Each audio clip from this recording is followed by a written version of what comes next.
बस बस, एक मिनट। आई एम सॉरी, थोड़ा पानी चाहिए मुझे। लीजिए सर। थैंक्स।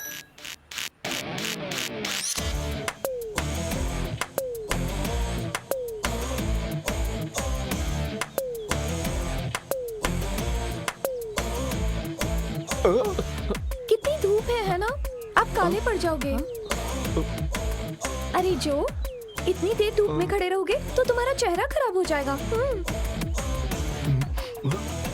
ये कौन है?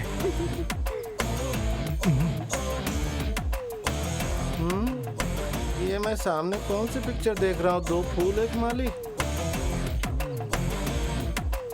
देखो जो, मैं अपनी शादी में कोई प्रॉब्लम नहीं चाहती, समझ रहे हो ना तुम? अगली बार मैंने आपको उसके साथ देखा ना तो मैं चुप नहीं रहने वाली हूँ। आप जानती हो उस लड़की के साथ उसका क्या रिश्ता है? इससे मुझे क्या फर्क पड़ेगा? अगर मैं गेस करूं तो you get lost man. Get lost या गेट क्लोज? क्या हुआ डैडी? हाँ, ऐसा लग रहा है कि मैंने तुम्हें ज्यादा ही ढील दे दी है। वो तुम्हारी क्लास में पढ़ता है ना, तो मैं जान सकता हूँ कि क्लास के बाद तुम्हारी कौन सी पढ़ाई होती है? वो सिर्फ मेरा क्लासमेट नहीं है डैड। जब आपके पास मेरे लिए टाइम नहीं था ना, तब उसने मेरा ध्यान रखा था। ए छोरी सुन, वैसे ही मीडिया वाले मेरे पीछे पड़े हैं। तो आपका प्रॉब्लम मीडिया है। मुझे मीडिया की चिंता नहीं है, तेरी चिंता है, और तू माथे पे चढ़ गई। तेरी बात सुनकर मैंने उससे विंड मिल का प्रोजेक्ट दे दिया और उसने उसका तिया पांचा कर दिया। अगर तू उसके और करीब गई ना तो मैं उसका ये टेंडर कैंसिल कर दूंगा। काम में कोई समझौता नहीं, प्राण जाए पर वचन नहीं जाए। डैडी, आप जिद कर रहे हैं डैड। हाँ, अब तू मुझे सिखाएगी। आप भूल गए मैं आप ही की बेटी हूँ। हाँ? बेकार की कॉमेडी कर रहा है, कोई जरूरत ही नहीं। जो, आज मैं बाहर नहीं आ सकती, घर पे गेस्ट आए हैं। तुम यहीं आ जाओ, हम यहीं बातें करेंगे। हाँ, आखिर मेरे घर आने में तुम्हें प्रॉब्लम क्या है? हाँ, आप आ गए।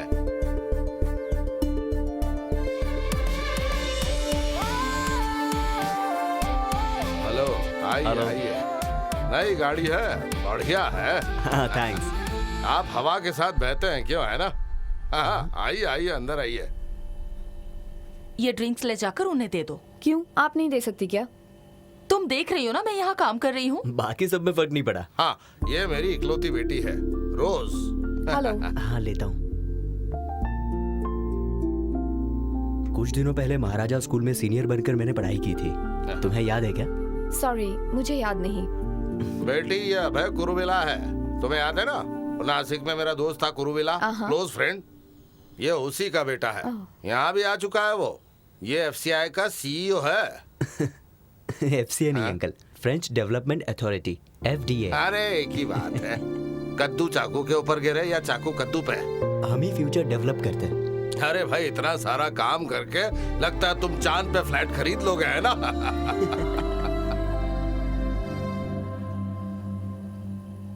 मम्मी, मुझे यहाँ कुछ गड़बड़ लग रही है।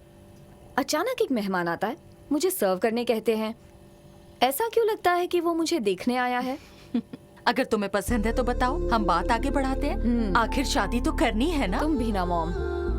तुम्हें पता है ना, वो लड़का करोड़पति है।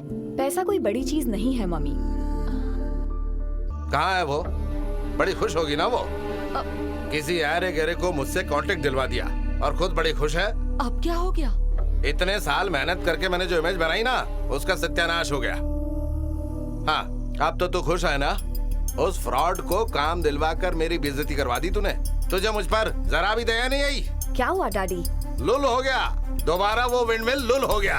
अब वो तेरा दोस्त नहीं बचेगा। पता है, एक आदमी की छाती पर गिरी है विंडमिल। अब तू सुन ले, इस प्रोजेक्ट को मैं रोकने वाला हूँ, चाहे कुछ भी हो जाए। अरे भगवान, जरा देखो देखो यहाँ टीवी में क्या हो रहा है, देखो अपनी आंख से देख लो जरा क्या हो रहा है। अभी तक कोई डिटेल्स नहीं मिली है सुरेश। पता नहीं किस हॉस्पिटल में उस आदमी को लेके गए हैं। पता लगते ही तुम्हें खबर कर देंगे सुरेश। मैं तो कहता हूँ पक्का मर गया होगा वो। जो का पट्टा जरूर जेल जाएगा। अब तक उसने बादाम खाया है, अब चाटे खाएगा। इसके बारे में बात करने के लिए केसीडी के चेयरमैन हमारे साथ फोन से जुड़े हैं। हेलो सर, आप सुन सकते हैं? हाँ बिल्कुल सुन सकता हूँ। सर दूसरी बार वो विंडमिल नीचे गिर गई। आम जनता की जान की रक्षा करना क्या आपकी जिम्मेदारी नहीं है? और अगर है तो आपने क्या कदम उठाए हैं सर? देखिए, इस हादसे की पूरी जिम्मेदारी कॉन्ट्रैक्टर की है, इसलिए हादसे में जो आदमी घायल हुआ है उसका मेडिकल खर्च, हर्जाना सब कॉन्ट्रैक्टर को ही देना पड़ेगा। इस हादसे से मेरा कोई लेना देना नहीं। अरे हट जा यार, पूरा रास्ता तो खुला है।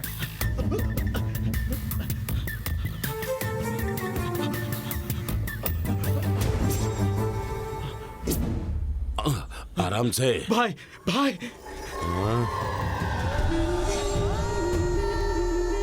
क्या हुआ तुझे? हमें तुरंत हॉस्पिटल जाना पड़ेगा। लेकिन क्यों? विंड मिल हादसे में जिसे भी चोट लगी है उसे सरकार मदद कर रही है। सच में? चलो अच्छा है, हमारे भाई की वजह से हमें फायदा हुआ। अब हम जितना मांगेंगे हमें मिल जाएगा। मिलेगी, सॉलिड मार मिलेगी पुलिस वालों से। मेरी पुरानी सेटिंग ही सही थी। इन नए लोगों के साथ जुड़ना बहुत बड़ी गलती है। अरे ऐसे क्यों बोल रहे हो भाई? अरे बेवकूफ, आगे बोलिए। मेरे ऊपर 10 से 15 केस हैं और अब तक मैं कभी फंसा नहीं हूँ। अगर मैं हॉस्पिटल में एडमिट होता हूँ, पुलिस मुझे तुरंत उठा के ले जाएगी। खूनी और चोरों को पकड़ने के लिए पुलिस के पास टाइम नहीं है। वो मुर्गी चोरों को क्या खाक पकड़ेगी? चुप गंजे, पुलिस से पंगा मत लेना, वो बहुत खतरनाक होते हैं। अपनी अंडी जैसी आंख सिर्फ हमें दिखाते हो। सुनो, मुझे उस कुर्सी पे बैठाओ। हाँ भाई, आ जाओ, चलो भाई, आराम से। इस तरफ तेरा पाप आके पकड़ेगा। मेरा पाप नहीं, मैं आके पकड़ूंगा। जरा संभल कर भाई। चलो। अगर किसी को पता चल गया कि वो फैन मेरे पीठ पर गिरा था तो तुम मार खाओगे और फिर हमारे दुश्मन हमें देखकर हंसेंगे। देखिए भाई, आपके पीठ पर चोट लगी है, घबराइए मत। हम ये बात किसी को नहीं बताएंगे। वो तो है, बिल्कुल सही भाई। गिरते हुए खंबे को अपनी छाती से रोकने की कोशिश की और इसके वजह से आपके पीठ को थोड़ी चोट लग गई। बस इतना ही हुआ। आपको फिर से चलने में बस 6 महीने लग जाएंगे और बस इसी नुकसान के लिए हम उनसे छोटी सी रकम मांगने वाले हैं। बस इतना ही।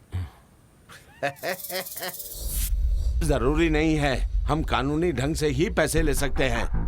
बिना कानून की मदद लिए और पुलिस की मदद लिए बिना हम धमकी देकर पैसे वसूल लेंगे। धमकी किसे देंगे? जिसने सब्बल से उसे गिराया था। मेरे छोकरों को देखते ही उनको डर लगना चाहिए। मेरा नाम सुनते ही उसकी पैंट गीली होनी चाहिए। चलो, आज तो सबक सिखा के रहेंगे। रुको, तुम्हारे मांगते ही अगर उसने पैसे नहीं दिए तो क्या? तो धमकी देकर ही पैसे लेना। ठीक है भाई।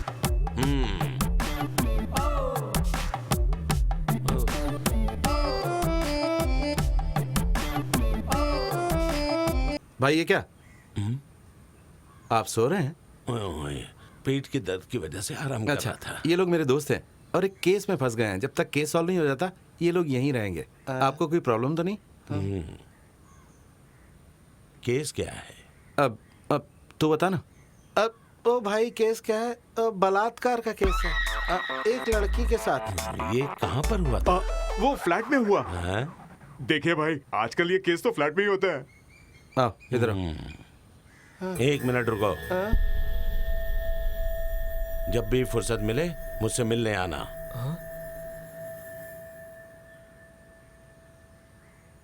और क्या हुआ मुझे बताना।